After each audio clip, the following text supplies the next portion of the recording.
आपल्या महाराष्ट्र राज्यातील ज्या महिला मुख्यमंत्री माझी लाडकी बहीण योजनेच्या लाभार्थी आहेत त्यांच्यासाठी अत्यंत महत्त्वाची अपडेट आहे।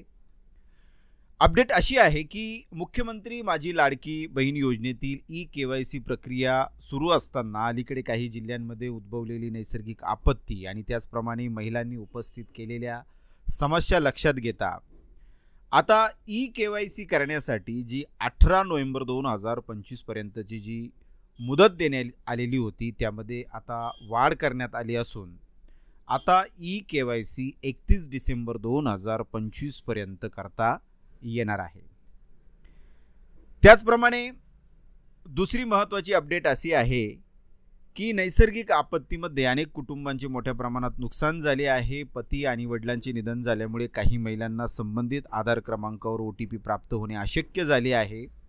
मग अशा परिस्थितीत अपूर्ण ई-केवायसी प्रक्रियेस मुदतवाढ देणे आवश्यक होते आणि त्यानुसार ही मुदतवाढ दिलेली आहे। आणि सर्वात महत्त्वाचं म्हणजे ज्या पात्र महिलांचे पती किंवा वडील हयात नाहीत किंवा ज्या महिला घटस्फोटित आहेत अशांनी स्वतःची ई-केवायसी प्रक्रिया पूर्ण करून संबंधित मृत्यू प्रमाणपत्र किंवा मग जर घटस्फोट झालेला असेल तर घटस्फोट प्रमाणपत्र किंवा न्यायालयाचा आदेश यांची सत्यप्रत सादर करणे आवश्यक राहील।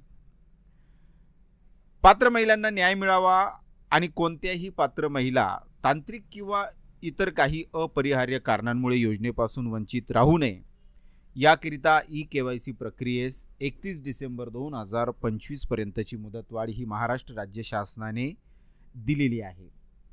तरी अद्यापही ज्या महिला ई-केवायसी करू शकलेल्या नाहीत त्यांच्यासाठी ही एक दिलासादायक बाब आहे की आता त्या 31 डिसेंबर 2025 पर्यंत आपली ई-केवायसी पूर्ण करून घेऊ शकतात। आशा आहे मित्रांनो ही इन्फॉर्मेशन तुम्हाला नक्कीच आवडली असेल, नक्कीच युजफुल वाटली असेल। जर ही इन्फॉर्मेशन आवडली असेल तर नक्कीच या व्हिडिओला जास्तीत जास्त आपल्या महिलांपर्यंत शेअर करा जेणेकरून त्यांनाही या संदर्भातील अपडेट मिळू शकेल। आणि अद्याप जर तुम्ही या चॅनलला सबस्क्राइब केले नसेल तर मग अशाच प्रकारचे इन्फॉर्मेटिव्ह व्हिडिओज मिळवण्यासाठी या चॅनलला सबस्क्राइब करा। धन्यवाद मित्रांनो।